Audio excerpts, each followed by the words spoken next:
Hi, everybody. Welcome to Conscious Conversations. I'm your host, Katie Augustyn. So for those of you who don't know me yet, I am the founder of the Transformation Center, which is based in Westport, Connecticut. And in addition, to the individual healing sessions that I do with I'm a shamanic practitioner and also transformation coaching sessions for individuals. I also host classes and workshops. We do it online, we do it in person. We even have sound baths in the backyard during the warmer months, which you're going to hear a lot about on this episode. So everything is on our website. You can check it out. We'll put up the contact info. It's transformationcenterct.com, CT for Connecticut. Yeah, so there's a calendar there with events, and you can check it out and, just come, call, email. We'd love to meet you, so you're welcome anytime. And everything we do at the center is really based on helping you become who you truly are. That's what it's all about. So check it out when you get an opportunity. And I'm really excited about the Conscious Conversations show because I love talking to people about what they're up to, what they have to offer you. So today, I'm very excited about my special guest, Terry Eldh. Welcome to the show, Terry. Thank you, Katie. I'm excited to be here. I'm really happy we finally got a date. I know. We can both do it. This is awesome. I met Terry a few years ago, and I guess it was through sound. That's how we connected, right, originally? Yes, originally, that's exactly right. Yeah. And then we had a couple of other connections through family and Rotary. That's right. Of course. Yeah. Lots of connections. Yeah. So I'm glad you're here, and I'm just going to read a little bit about you before we get started. Okay. So you'll find out that Terry is a sound healer and a Reiki Master who grew up right here in Westport, where we're recording today. And she spent much of her life as a professional singer, performing in opera and on Broadway. And we're going to talk about that a little bit today, too, I hope. Yes. Okay, great. And now she combines her two passions, which are music and healing. I can't think of a better combination. For years, I said to myself, whenever I get to the point of retirement, I want to do music and healing. And here I am, old enough to get into that retirement space, and it's all come to fruition, which is such a gift. That's amazing. Yeah. But you still do everything else too, or most of what you started doing, right? Yes. I perform locally and in New York City, doing concerts with Broadway friends and others in the area as in addition to my business of sound healing. Okay, that makes sense because we're so close to New York and Westport. We're only an hour away, less sometimes, right, depending on the traffic, right? And the trains. Yeah, the trains, yeah. So I'm really curious about, your life when you were a Broadway star, so to speak. So how did that start? I started out actually in the opera world. That was my first love. Okay. But opera works on a per show basis, if you will, unless you're lucky enough to get into what the old city opera was, which ran by the season, so you'd get hired by the season. But in general, for opera, you're hired for the opera for 4, 6, 8 weeks, and then you're out of work, and then you need to get another opera. And so at a certain point, a lot of my friends were getting into some of the long-running Broadway shows that required legit singing. So legit singing is the technique we use in opera. Oh, I see. As opposed to, say, Broadway belting. That would be the comparison. And so I thought, wow, consistent income, great health insurance, and so many other benefits if you get into a long-running Broadway show. So I decided to audition, and I was really lucky. First of all, I went to what we call cattle calls back in the day, where you literally went to the equity office and found your sheet on a clipboard for the audition for the show you wanted, and you signed your name on one of the lines, and X number of people got slots. Oh, wow. So anyway, I was blessed. I did an audition. I got called back. they said they might consider me for the traveling show, which was in Boston at that point. Then I didn't get hired, which of course I was crushed. And then a couple months later, I heard from them again, and they had an opening in the Broadway Company. And at that point, I went and I sang for Hal Prince, and luckily I got the job. Oh, and that was Phantom? That was Phantom of the Opera. Oh my gosh. Yes, so I spent 8 years in the company. So what years was that? Did I see you when I saw it on Oh, you really want to ask that question? Okay. That was in the 90s. And so many people did come to the show between 91 and 99. Nice. No, I think it was earlier when I saw it. Well, what year did it start? 88, I think. Okay, I think I saw it at the beginning. Yeah, maybe okay, 88. with Michael Crawford. And Yes, Okay. yes, Yeah. yes. Oh, wow. yeah, so we had a whole different cast at that point. Okay. Sarah Brightman was in the beginning, of course. Yeah. Oh, wow. Wow, that brings back memories, doesn't it? Many Yeah. memories. So, I mean, the singing part, did you always know that you were going to do that as a young person? Absolutely not. That is such a great question. No, I grew up in a family that was all about business, sales, really mostly sales. My dad was in sales and marketing for the American Can Company, and my mom was a realtor locally and did sales there. My siblings are all in sales. And no, I went to school thinking I was going to do international business, and I got a degree in French and business. But I went junior abroad, and like I did at the University of Connecticut where I went, I always took music courses on the side because it was just like butter for me. You know, it was like easy A's. I loved it, and it was easy A's. So when I was in France, I was studying French literature at the University of Rouen, and started out at the Sorbonne in Paris for our initiations. And then I auditioned at the conservatory in Rouen, just again thinking, oh, I'll get some easy A's, you know, and just for enjoyment, really. Yeah. And one of the life-changing events was, at the end of the year, I won the first prize in my vocal division. And my jaw hit the floor, and I said to my friends, no, those are all the serious singers. I'm just here for fun. And at that point, I thought, okay, maybe God's trying to tell you something, Terry. Yeah, that was your first little clue that this might be a path for you. That's exactly right. Yeah. So I finished out my degree in French and business, auditioned for the Manhattan School of Music in New York, and then proceeded to go there. So that was the beginning of the serious part. That's right. But it was still fun, obviously. Yes. Or you wouldn't be doing it. I loved it, every bit. Well, I think that, you know, in my experience, that's the key to almost everything, is to enjoy what you're doing. Yes, then it never feels like work. Right. And you can be good at it, and if you don't enjoy it, then it's not going to really be your passion or fulfill. It's not going to be fulfilling. That's exactly right. You know, in between my opera gigs, and later on, I had a stint doing corporate work. And I always said to myself, just because you can do this well doesn't mean this is your path. I mean, it might be a conscious choice at a certain point, which it was for me financially. And but if it's not your passion, it's going to show. Mm-hmm. Yeah, I think we were talking earlier before we started about how it becomes an imperative. Can you talk a little bit about that, what that feels like? Yes. I like to tell young people who are starting out, if there's any other path that you can choose and be happy, then do it. If people are interested in acting, dance, music, performing of any sort, the arts really, in general, because the path is too hard if you don't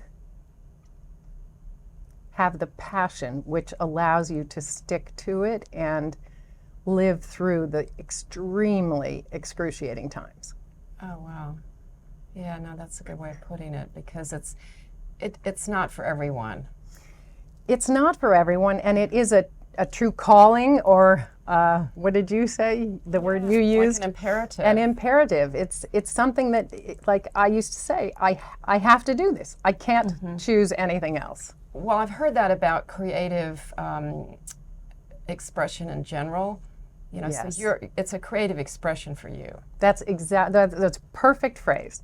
That is exactly it. When Yeah. I boil it down to a phrase, it is about creative expression. That is the essence of my soul. Yes, yes. And I've heard that about other, like writers. Writers have to write. Yes. Yeah. Singers have to sing. That's right. Dancers have to dance. I mean, I think it's universal, is what my understanding is. Yes. And that's not who I am. That's nothing wrong with that. It's just not who I am. Well, thank heaven, because we need a lot of variety in life, right? Yes, I mean, yes. we need the interviewer along with the interviewee. So I wouldn't be here without you. We need you. Well, yeah, that's great. And there's a synergy, obviously. And you know, my philosophy is we're all one anyway. Amen. Amen. I'm with you there. Yeah, so that's awesome, Terry. So I love the whole idea of what you've accomplished, and then now you've like transitioned into this whole new phase of your life. How would you describe it? Yes, so now I have a sound and energy healing company called Solo Soaring. Yes. And I love the tagline, "Is your soul soaring?" Yes. And this has been in the works, well, I shouldn't say the company, but my healing path has been in the works. Well, my healing path started when I was in high school or college, I would say. Oh. Not happen? not as a practitioner, but someone offered me a book called The Masters of the Far East.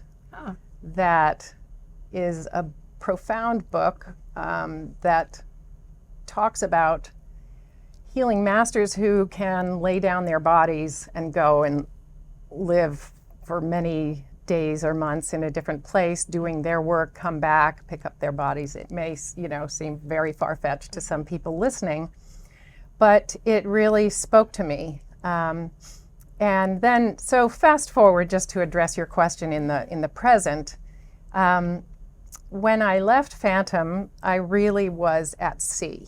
If you can imagine doing 8 shows a week with 2 weeks of vacation each year only for 8 years. Oh, wow. I mean, it was a gift. I grew up as a performer in that show and have nothing but gratitude for everything that I learned and was gifted in that show.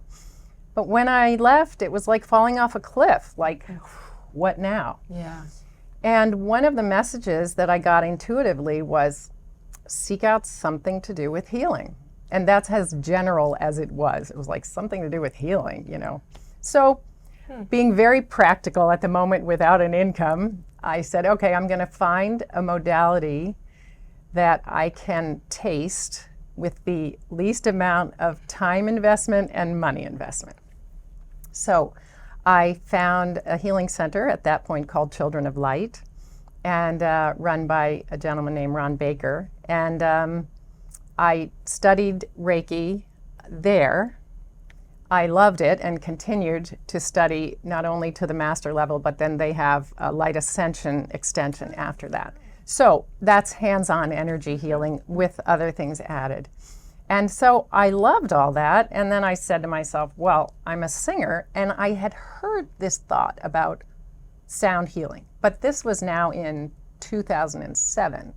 Okay. And many years after I left Phantom, but nobody was doing sound healing. I mean, hardly anybody. Well, not in this country. I think maybe other places. Oh, right? yes, of course, in Tibet and India, yes. Yeah. But as the kind of almost, well, in LA, it's becoming ubiquitous. There are a Yes. ton of sound healers. It's exploding all over the world now. I think it's almost mainstream. It's getting there. It's getting there. But anyway, point well taken. It comes from ancient practices.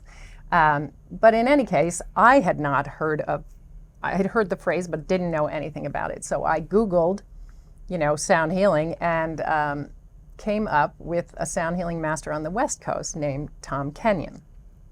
So I went and I did a study course with him, and I had a life-changing event in the final sound meditation that he did.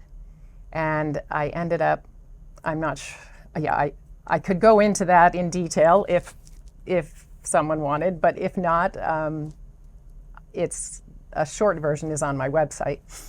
In any case, I ended up going to Egypt with him and a group of sound healers shortly thereafter, and had another life-changing event in the Horus Temple, which is one of the ancient temples along the Nile.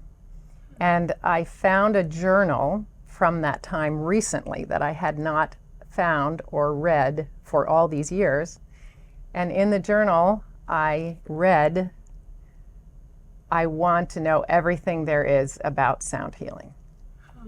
And so here I am 15 years later, and my life is immersed in sound healing. Yeah, that's pretty much your main focus now, would you say? I would. Yeah. I would, yes. I feel like many people that this path is my mission. It is the reason that I have incarnated at this time on Earth. As we all know, we are moving into the Aquarian age, and I think deep healing is key to part of that moving into the Aquarian age. Yeah. And so I feel very blessed to feel like I am fulfilling my mission for this lifetime. Yeah, wow, that must be very, very fulfilling feeling. Yeah. It is, thank you. And again, some of your viewers may not, they may not ascribe to reincarnation or, some of the things, but this feels very, very connected to my soul and my path and my purpose.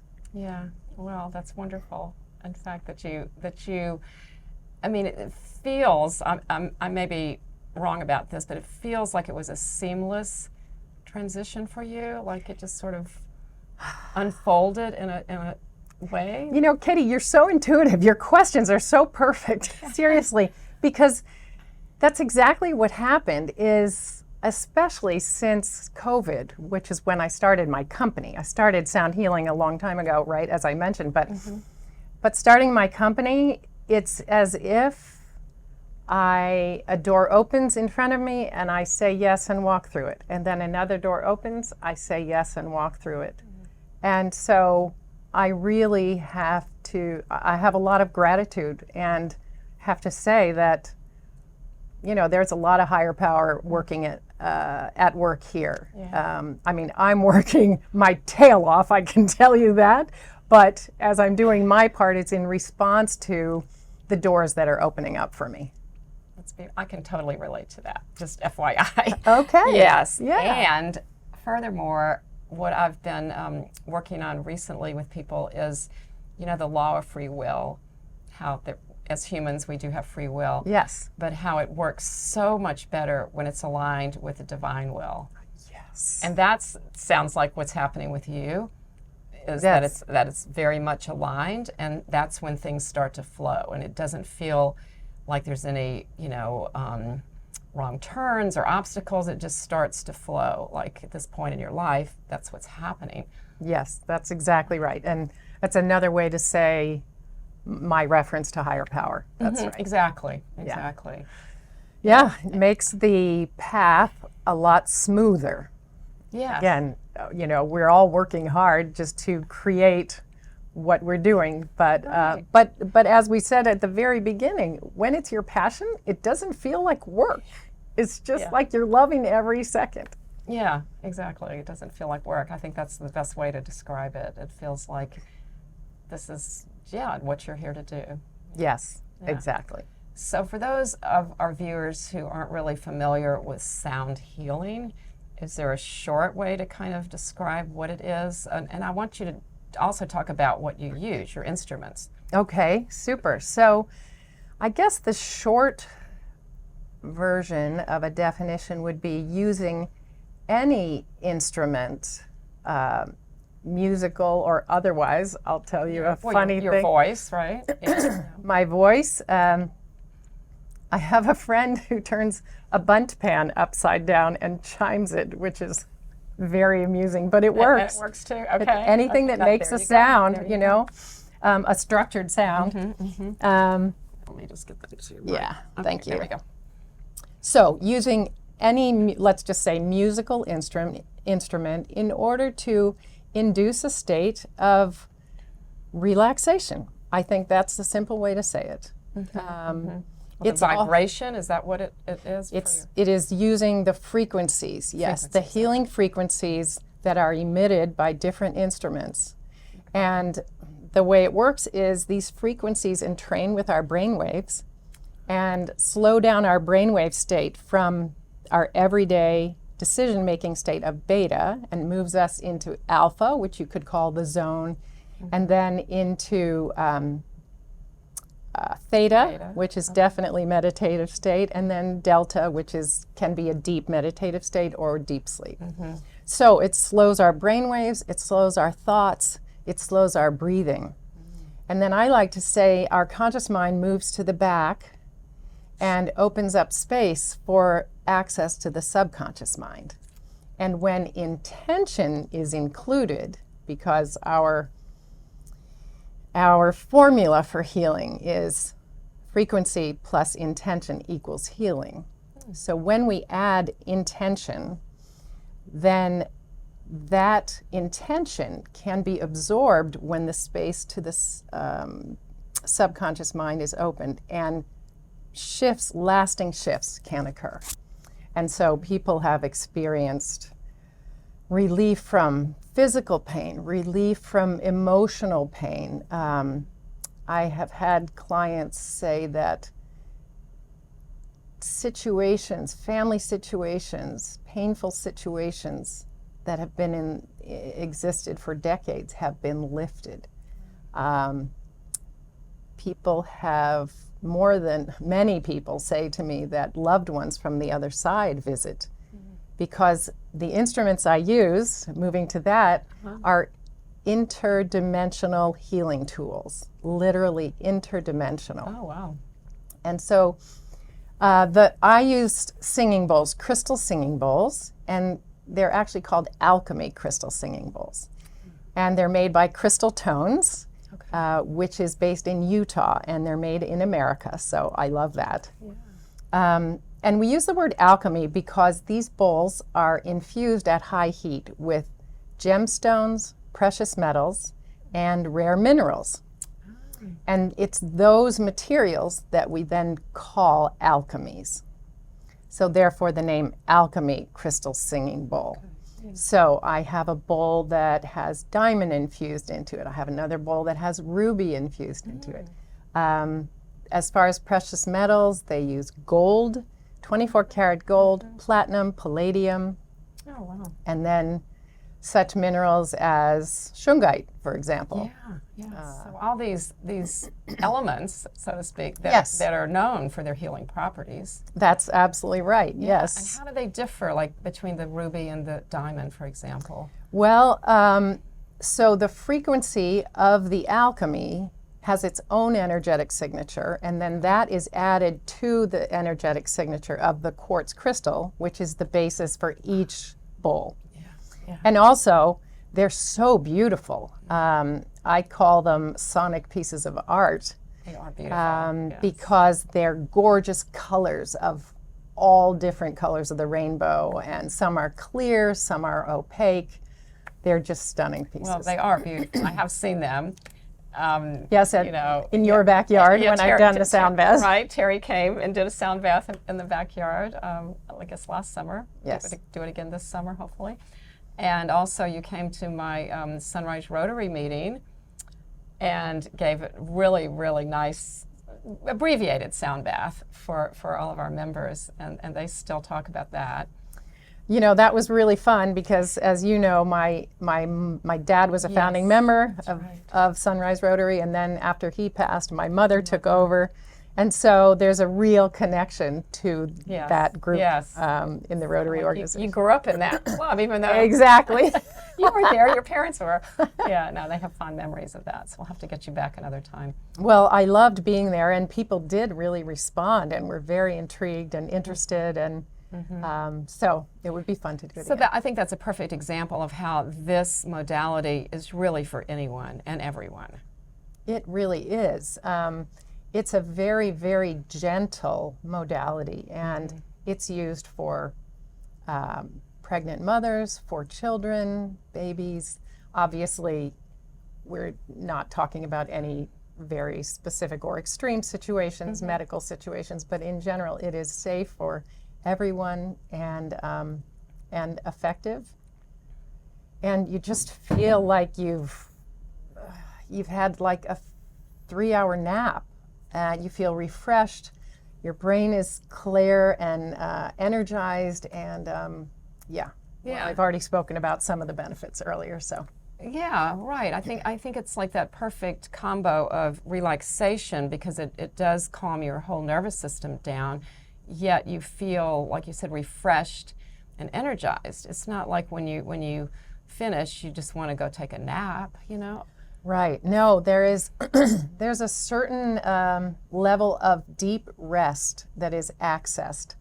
And so we receive the benefits of deep rest. And that's, everybody can relate to that. Well, that's a good way of saying it, because then you are refreshed. Exactly.